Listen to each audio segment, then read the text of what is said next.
நீ எதையெல்லாம் இழந்தாயோ அதைவிட அதிகமாக உன்னை வந்து சேரப்போகின்றது.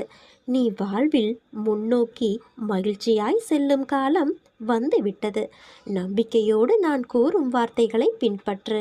இது உன் தாயும் தந்தையுமான சாயியின் வாக்கு. நான் தான் நீ. உன் கஷ்டங்கள் அனைத்தையும் ஒரு பூவிடம் சொல்லி என் பாதங்களில் சேர்த்துவிடு.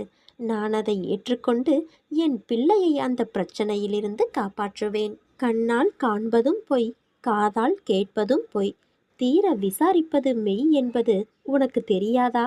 இன்று உன் வாழ்க்கையில் ஏற்பட்டுள்ள எல்லா பிரச்சனைகளுக்கும் நீதான் காரணம். யோசிக்காமல் நீ செய்யும் செயலினால் உனக்கு எவ்வளவு பிரச்சனைகள்! உன்னுடைய கடும் சொற்களால் யார் மனதையும் கஷ்டப்படுத்தாதே. உன் கோபமே உனக்கு எதிரி. அதனை குறைத்துக்கொள். இந்த ஜென்மம்தான் மனித பிறவி. அடுத்த ஜென்மம்